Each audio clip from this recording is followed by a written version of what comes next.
You're still watching Ways. Now, International Overdose Awareness Day is the world's largest annual campaign to end overdose. Remember, without stigma, those who have died, and acknowledge the grief of the family and friends that they also left behind. It's time to also remember them. Time to also act as well. If you know anyone that is, currently abusing drugs, this is the time to act. Now, this Sober Day functions as a remembrance of more than 500,000 lives lost and a reminder of how far we have come in combating addiction across the world. Now, true awareness requires reflection on the crisis, origins, actions to mitigate its consequences, and idea to move us forward to overcome this opioid pandemic. Overdose has always been and will always be. We have great men like Michael Jackson, Amy Winehouse, I think even Prince, Brenda Fassie, a lot of them. If you Google right now, you Google drug overdose, these names will come up as people, that had died. Whitney Houston, her daughter as well. Exactly. They've been traced to the overdose and use of drugs. So this is a very, very important day. Great people, we've lost great people, In Nigeria. This stems from a lot of depression. And when you're trying to act on what you're feeling and you don't have a way out and you have so much pain within, look at all of them. Most of them are actually individuals that are well established, but within, deep down, they have so much pain. In fact, that's why this conversation on I was going to go there, because you see all the glamour, you see everything, and you just want to be like them or be them. But at the end of the day, you find out that you do not know half of it.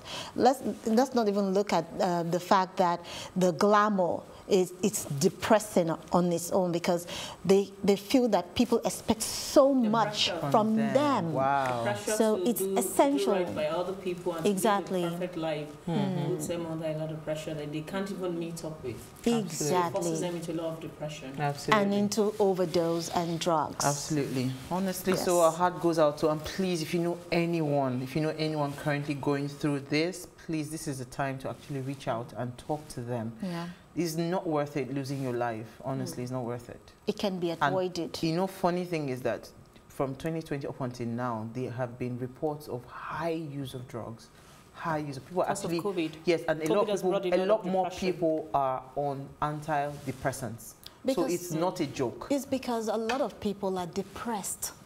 There is so much pain in the land, not just in Nigeria. It's not, we can't call it depressed until it's diagnosed, but maybe you say overwhelmed. Overwhelmed, yes. That's the right word. And too many bad news. So Issy, what did you find for us in the news? So in the news today, we talked about, we have the federal government stating that they have to peg or remove the benchmark on entry of individuals or children that are trying to get into the tertiary institution. So the headline caught my attention: institutions get nod to determine cutoff points for admission.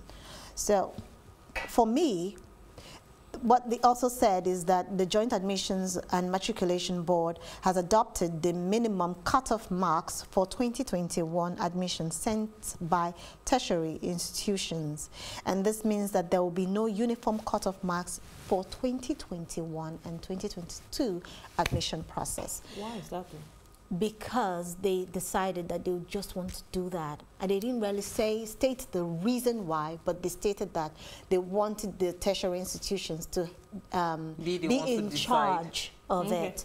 And they also insisted that they would not allow the cutoff mark to go below 120 and for universities and 100 for polytechnics and and the colleges. I was going to say that universities have always had separate cutoff marks, because I know that if you wanted to go into Unilag, it was 200. There was a specific number. If you wanted to go to Uniben, it was different. Exactly. Even if it's the same medicine. Yeah. Do you understand? So it had always been different. So what's different about this one? The difference now basically is about the general context, which is the federal government is no longer saying, okay, we will modify it, or we will be able to give you a leverage to determine it. But this time it's like they're giving them the free rein to do everything. I think that should be the proper thing to do, if you ask me. All right, so Milola, what did you find first in the news? What I have in the news is a follow-up on our last week's story when we talk about Governor Obaseki of Edo State banning people from going into public Saying space. he wants to ban. He has not banned yet.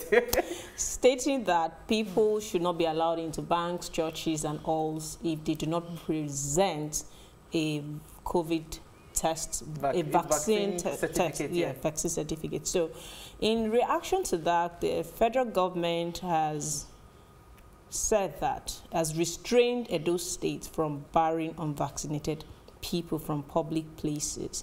It pretty much makes sense, because I do not understand why one state will make a decision, even though their numbers are really, really high.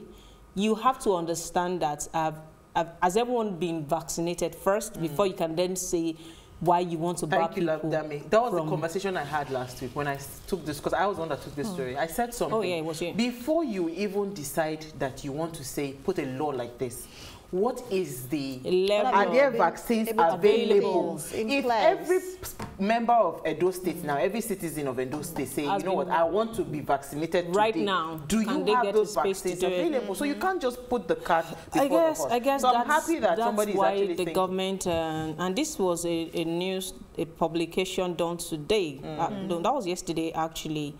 It was filed by Charles Osariton, a senior advocate of Nigeria, stating that the government is still doing a lot of research on that way, and there is still need for them to hold on. It was actually at the Federal High Court in Port Harcourt that restrained the governor from taking or forcing residents of the state to take vaccine or prevent them from getting into public space without presenting a vaccine certificate. So I guess that's how it's supposed to be. I don't know why that is like. Anyways, that's the update on that news. Well, it's good. We'll keep updating everyone as we get more of the story. But I wanted to just quickly mention, because I saw a video going around about our Super Eagles players being restrained from not exercising or training at a certain hotel in Lagos. Well, so they had booked a certain hotel in Lagos. They had shot, so they wanted exclusivity. That's according to the backstory I now eventually heard, because I called the organizers of these, the ones that are camping the Super Eagles at the hotel. That these, that's the story. Yeah, that's the story. So the Super Eagles, they're supposed to be training there. So they said that this video that went, it's not like they were stopping the Super Eagles from training. Rather, there was just a minor misunderstanding. And the reason I'm actually taking this story is how we are so quick on social media when we see something, you know, now they have so, and this story, so when I called the organizers of the people camping the Super Eagles, what they said was, oh, they had already informed the hotel that they wanted to be alone at the gym, just them. So when they now saw someone trying to come in, the person didn't even identify himself. Apparently he was like the manager of the hotel. He wanted to come into gym, but he didn't identify, so they restrained him. That was when all this drama now happened, and people now said they are trying to stop us from, just imagine, they say, stopping the team from training and all of that. It was nothing like this, you know, so I just needed to clear that. So we'll take a break now. Fake news. That's why we are talking about social media today. You know, we'll take a break. When we come back from the break, we'll continue the conversation. Stay with us, we'll be right back.